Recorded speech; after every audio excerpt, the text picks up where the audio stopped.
Hey friends, this is Michael Bohm with Youth Apologetics Training.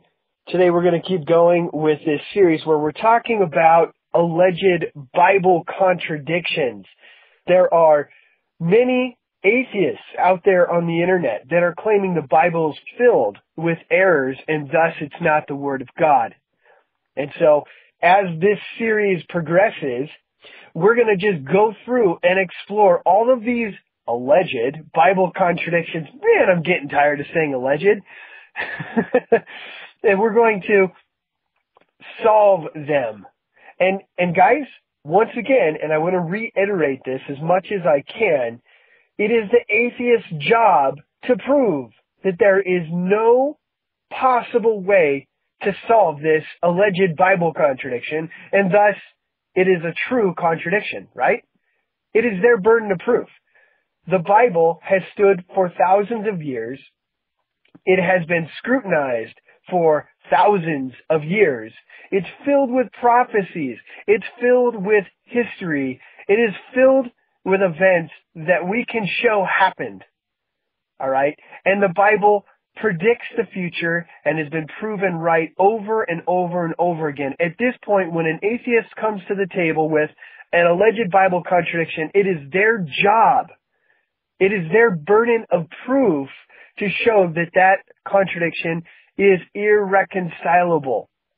And as we, brothers and sisters who believe that the Bible is the inerrant Word of God, the Word of God that is actually written by God Himself through the lips, the hands, and even the personalities of men. And so, with that, let's look at another alleged Bible contradiction. Today we're going to look at the genealogy, the two genealogies that you find in Matthew chapter 1, verse 16, and also Luke chapter 3, verse 23 and on. It's interesting. We're specifically looking at who is Joseph's father. Joseph being the father, of Jesus, if you can even say that. And when you look at Matthew's genealogy, it says, Jacob begat the husband of Mary, of whom was born Jesus, who was called the Christ.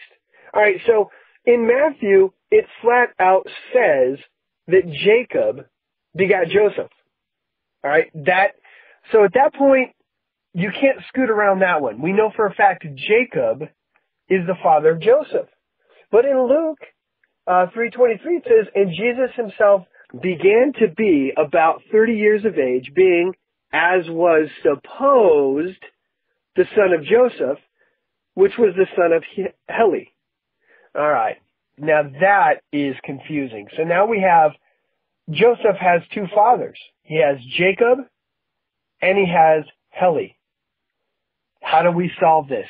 Does it work out, or is this a bona fide, irreconcilable Bible contradiction? Well, guys, I would contend the Bible's without error, and it most certainly is. So how do we solve this?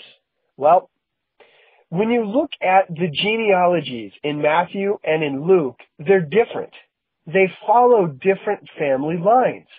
And so some atheists will point out just in general that the two family trees, oops, I just goofed. I just tipped my hand. The two lines, the two genealogies don't quite match, but yet you do see some names in common. You see Zerubbabel, and you see, I'm going to mispronounce this, Shealtiel? Oh boy. Sorry guys. So how does this work?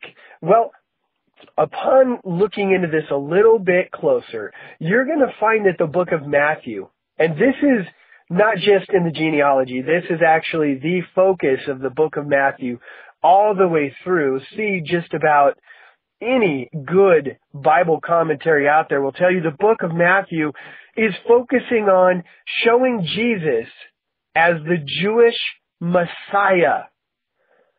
And so as you go through the book of Matthew, you're going to notice that Matthew points at prophecies in the Old Testament showing Jesus to be the Messiah. Matthew really does his best to show the Jews their king. All right. But Luke is different. Luke the doctor. Luke is the guy who really tries to focus to the Greeks. He's writing to the Greeks, and he's trying to show the Greeks the human side of Jesus. And don't forget, Jesus, this hypostatic union. He was fully God and fully man. That's the hypostatic union. I know, it's a big word. Theologians like to use big words. That's what we do. That's how we roll. And so, when you look at these two genealogies, Matthew, he's going to trace Jesus back to King David. Matthew takes the genealogy from Abraham, okay? Again, we're trying to show this Jewish Messiah aspect of Jesus. And so he's going to be trying to legally prove this royal family line. And so he goes from Abraham, very important figure, and moves forward to Jesus, all right? And he crosses through King David, and he goes through King Solomon, and down to Jesus. And he shows, when you get down to Joseph, he says, and Jacob begat Joseph. All right, so we're going through the father's family line right here. Matthew focuses on Joseph's real legal father's family line to get to Jesus. But Luke, he does something completely different. He actually follows the family line through Mary. So a completely different family tree. Interesting. And gosh, guys, I can attest to this myself. I have two fathers in a worldly sense. I have my father, Steve Bohm, who is an amazing man. He is my real biological actual father. So you could say Stephen begat Michael, who begat blah, blah, blah, on and on and on. Or you could look at through my wife's family, I have another father. But you can't say begat, okay? So you could say Michael, as was supposed, the son of George. Okay? And so that's what we're looking at here. Now, Luke, he follows the family line from Jesus backward. And he goes all the way back to Adam. And he's not so focused on this royalty. He's looking more at showing the human side of Jesus, the Messiah. He's looking at the human side. So he works through Mary, the actual biological link between Jesus and the rest of the family line, correct? Because let's face it, guys, Joseph had nothing to do with it. And so Luke, the doctor, who's more focused on this real biological connection, he brings Jesus from Mary all the way back to Adam himself. And he passes through King David. There is that portion of the genealogy where it matches. But he goes through, instead of King Solomon, Nathan, David's son Nathan. And so you see these two different genealogies with different focuses involved here. Again, when you look at how it's worded, you can see what Matthew and Luke are doing. Matthew says Jacob begat Joseph. There's no way around it. Jacob is Joseph's biological father. But then you see in Luke, it says Jesus himself began to be about 30 years of age, being as was supposed, again, focus on that, as was supposed, the son of Joseph, which was the son of Heli. Or Michael was the son, as was supposed, of George. As far as the two names, Shealtiel and Zerubbabel, who are in common between the two genealogies, guys, those were fairly common names.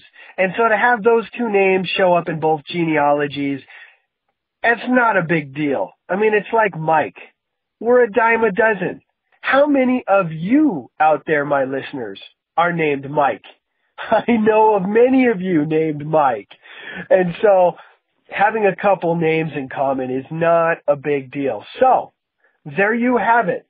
2 different genealogies, one through Mary, the biological mother, showing the human side of Jesus. All right, and that's through Luke. And then the other through the legal father, Joseph, going back and showing the royalty and the Jewish Messiah aspect of Jesus. And that's from the book of Matthew. There is no contradictions, friends. So, the Bible remains intact. It is the inerrant Word of God. If you like what Youth Apologetics Training is doing, you can support us by sending checks to P.O. Box 2392, Loveland, that's one word, Loveland, Colorado, 80539.